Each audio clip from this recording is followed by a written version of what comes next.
key points from the Trustworthy book was that there are two parts to the education of a beneficiary. The first being on a surface level, financial literacy, so understanding something about numbers and budgets and all. And the second is this deeper concept of self-knowledge.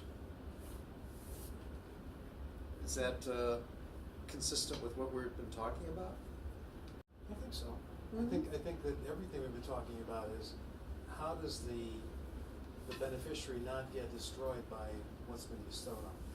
And it's a question of learning about what they can and cannot do, not in terms of financially, but whether or not this makes sense. If you're sure they can go out and buy the Ferrari or the Maserati, but do they really need that? Is that going to make their lives better? And I think that's looking at what does it really mean to have the ability to do something and say no, because there's another alternative that makes more sense. You're assuming that they're going to come to the conclusion that their life is better without the Maserati. I doubt. I seriously doubt. I seriously doubt. They'll give it a try. But at least they're going to think about it. They're going to be a little more introspective about what they're doing. They may justify it the same way, but at least they'll think about it rather than just saying, "I got a check. Let's go out and buy the car." Yeah. I had a client, a beneficiary, who I really felt that buying the car, and in that case it was a Corvette, was really important to his self-identification and to his growth, and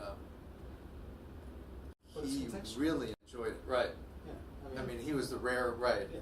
I shouldn't put that on tape or something, because Well, now everybody else is going to come back to me and say, well, I'm like him, I want my Corvette. And I know myself really well, and I would love that Corvette. Right.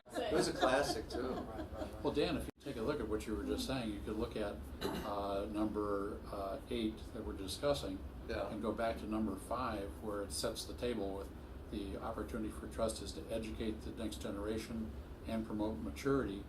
The goal would be going towards 9 in creating financial literacy in the group, as well as a deeper self-knowledge to be part of the maturity. So like there's a process, and maybe the car is a part of that process for learning.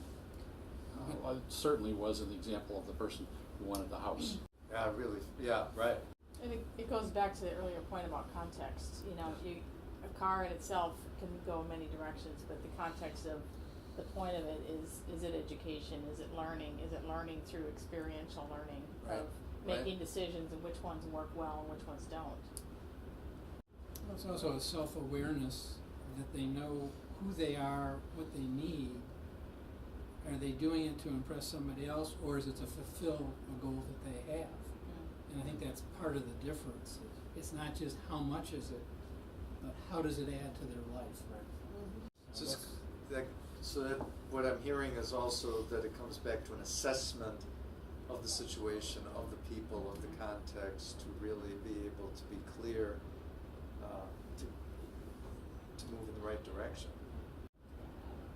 For them. For them, in that situation.